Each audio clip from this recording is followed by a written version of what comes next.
ఇదిగోండి ఈ చేపలతో అయితే చిన్న చేపలతో అయితే చేపల పులుసు అయితే చేద్దాం అనుకుంటున్నాను. ఇదిగోండి చేపలు అయితే క్లీన్ చేసుకున్నాను. దానికోసం అయితే మసాలా అయితే ప్రిపేర్ చేసుకోవాలి. ఇదిగోండి మసాలా 1 స్పూన్ ధనియాలు, 1/2 స్పూన్ ఆవాలు, 1/2 స్పూన్ జీలకర్ర, 1/2 స్పూన్ మెంతులు, కొన్ని వెల్లుల్లి రేఖలు, కొన్ని చిన్న అల్లం ముక్కలు తీసుకున్నాను. దానిలో ఒక ఉల్లిపాయ కూడా కలుపుకుంటున్నాను. ఇదంతా అయితే ఇప్పుడైతే పేస్ట్లా చేసుకోవాలి. ఇదిగోండి మన చేపల పులుసుకి అయితే తాలింపు అయితే పెట్టుకున్నాను. తాలింపు అయితే వేయబోతుంది. ఇప్పుడైతే కొంచెం కరివేపాకు, ఒక టమాటా అయితే వేస్తున్నాను.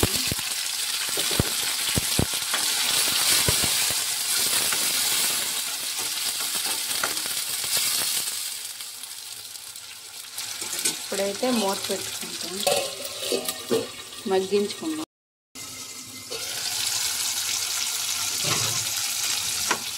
టమాటా అయితే మగ్గిపోయింది.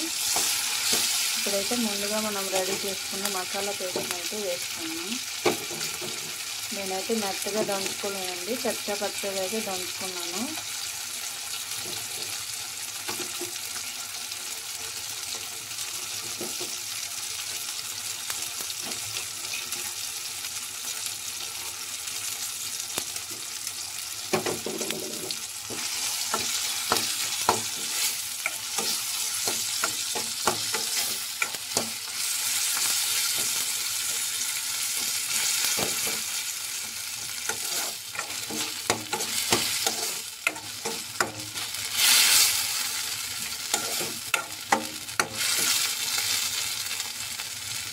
కాసేపు అయితే మూత పెడదాం. మసాలా అయితే వేగిపోయింది.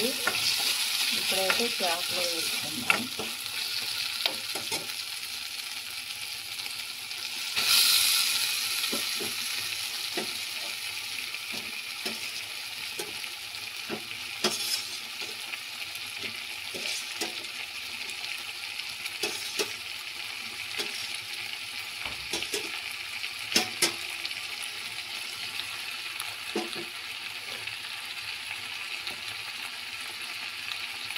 వన్ స్పూన్ పసుపు,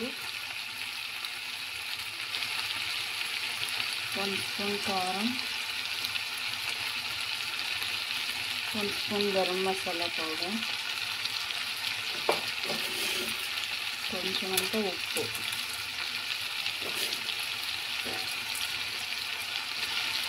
ఇప్పుడైతే కొంచెం కలుపుకుందాం.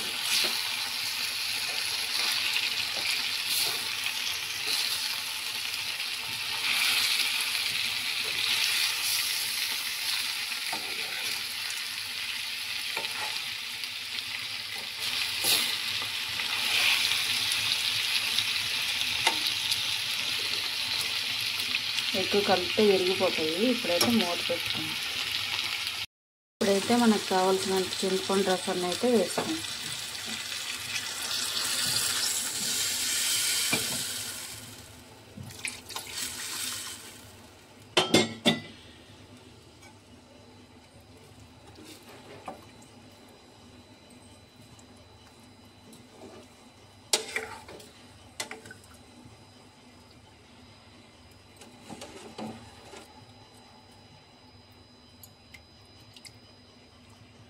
ఇప్పుడైతే మూత పెట్టి 10 నిమిషాలు అయితే ఉడికించుకుందాం.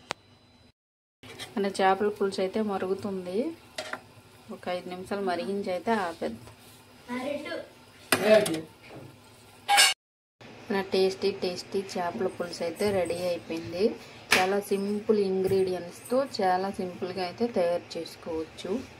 ఒక 10 నిమిషాల్లో అయితే అయిపోయిందండి మన చేపల పులుసు. నేనైతే చివరిలో కరివేపాకు కూడా ఇలా వేసుకుంటాను, నాకు బాగా అలవాటు.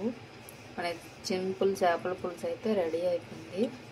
చూడండి, ప్లీజ్ మా ఛానల్ని అయితే లైక్ చేసి సబ్స్క్రైబ్ చేసుకోండి.